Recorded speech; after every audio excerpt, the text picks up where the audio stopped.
All right, Syron, we here at your office again. I got to say this. People, I hear the folks on WVON all day long. We got to organize. We got to come together. We just stuck in the paralysis of analysis. But when I tell them, Syronsmith is organizing, why don't you join up with his organization or help him with his organization? He's organizing.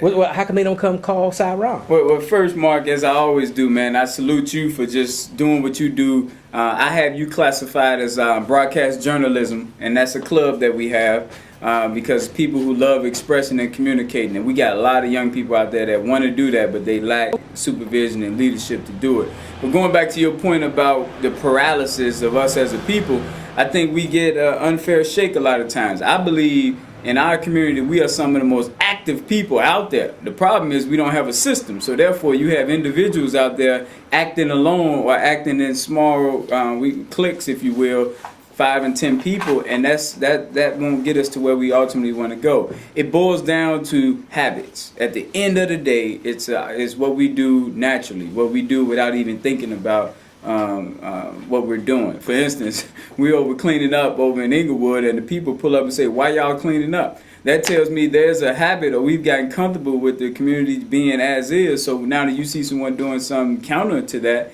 you asking why. And we just have to make it habitual that we keep our neighborhoods clean. So when people say our communities are stalled and we're in paralysis, I just say they got to really analyze block by block who's really out there doing work to make a difference and giving them some credit. But you would agree that the so-called activists and the pseudo-activists, we all have big egos. I have a big ego. We all, I was born in August, you know that, like the president. Like the president. Something else.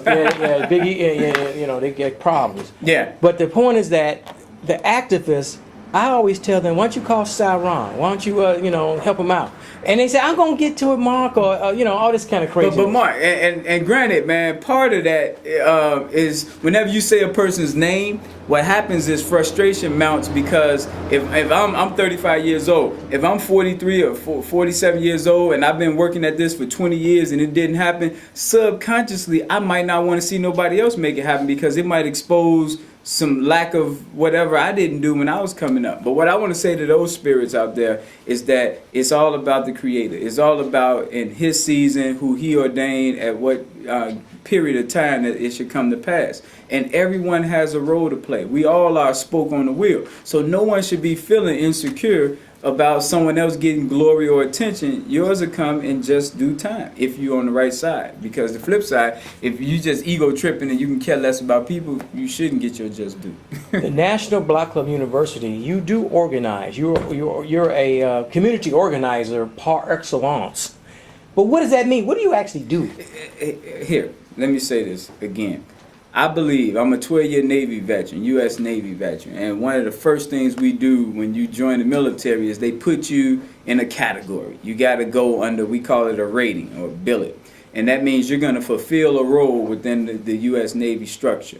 So what I did when I got out the military is I created the same structure. I said, let's make certain that every single person fits a billet or a rating, whether your rating is business, technology, science, construction, whether you're into investigation. So all of that boils down to careers. At the end of the day, what is it that God gave you a passion for?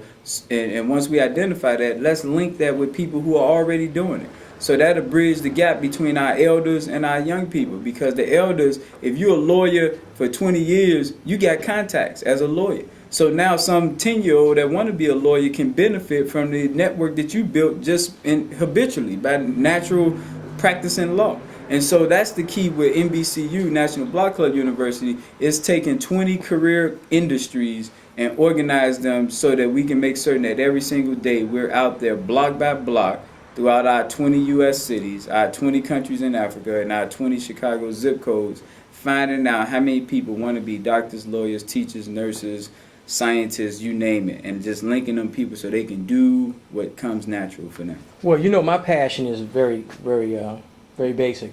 I want to see every African American neighborhood, cities like Chicago, and in the city, we have some suburbs who look just like the city. We know that. Mm-hmm. African American neighborhoods, especially the lower income African American neighborhoods, these neighborhoods will be safe, clean, and with excellent schools. Right. So why can't the lower income African, and most of us in the city live in lower income African American neighborhoods, how come these neighborhoods cannot be safe, clean, and with excellent schools? It goes back to what I said, Mark. If I'm a young African American male, I'm 25 years old, I've been arrested, I was doing dumb stuff at 16, 17, I have a record now, I don't know my dad, my mom works 2 jobs, plus I got 4 other siblings and whatnot. In my neighborhood, all I see is guys hanging out, selling drugs, making money. Now, those are constraints. Those are barriers. Now, how strong am I to overcome those depends on who's in my life. And so, once again, it goes back, and that's why we organize the way we do. We had to reach out to the people who made it, the successful teachers, doctors, nurses, lawyers, and link them to people who aspire to do it in low-income neighborhoods so that they have someone in their world who can connect the dots and pull them out of what I call the oven. They in the oven right now, and the temperature is hot. You know what I mean? And when it's hot, what do? You're frustrated. You don't want people around you. Get away from me. Just leave. I need to have some air in here. And so in our neighborhoods, that's what we have. We have people on the CTA frustrated, angry. They on the phone finding out that someone just broke in their house and stole their money they was gonna pay rent for. That's a further frustration. They dodging bullets because other people are angry and they shooting in the neighborhood. So all of these things, we call it black life as well, but it constitutes people being in the oven with the temperature up very, very high. They frustrated and they angry. And what I'm saying is we need people in their life who have already made it to where they trying to go. And that's the career clubs, doctors, nurses, lawyers, who can help them to do that. And that's why we organize block by block, just like that. I enjoy saying the same thing on every show, and I'm going to keep saying the same thing to the people, the audience. Get it.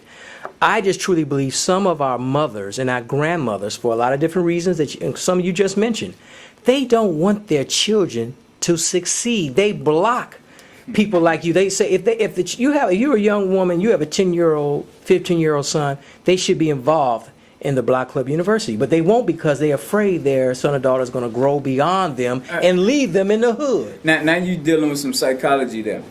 Here's what I believe. I believe that what Mark said has some truth to it in the subconscious, not in the conscious mind. I believe deep down every human being want to be successful. I believe deep down they don't want to feel insecure and inadequate.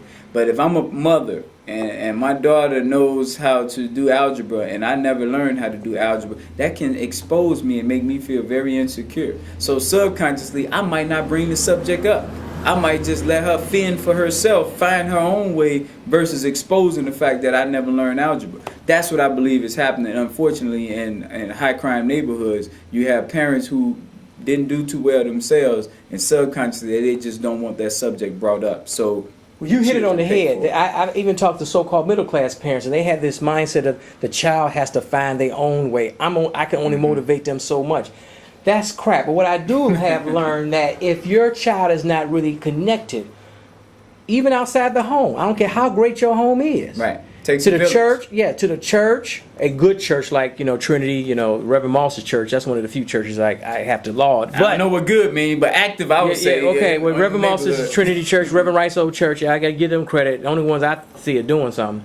Now, if your child's not connected with a strong, good church or organization like yours or something at school, they have to be connected with something outside of that home. Who doesn't? I'm friends with a lot of Caucasian people and Latino people. I would say in our community we have we have a gigantic disconnect, and that's from our senior citizens who appear to hate the young people because of where they are, as if they got there on their own, or whether it's the young people feeling like the older people can care less about them. But there's a big disconnect, and so other ethnic groups have found a way to keep their culture, which is patterns of behavior, their daily way of life, connected. And unfortunately, our children can't. If I asked grown-ups to name me 5 countries in Africa, they probably couldn't do it, unfortunately. I couldn't do it. And so part of our whole mission is making certain that we instill in them where ultimately they come from.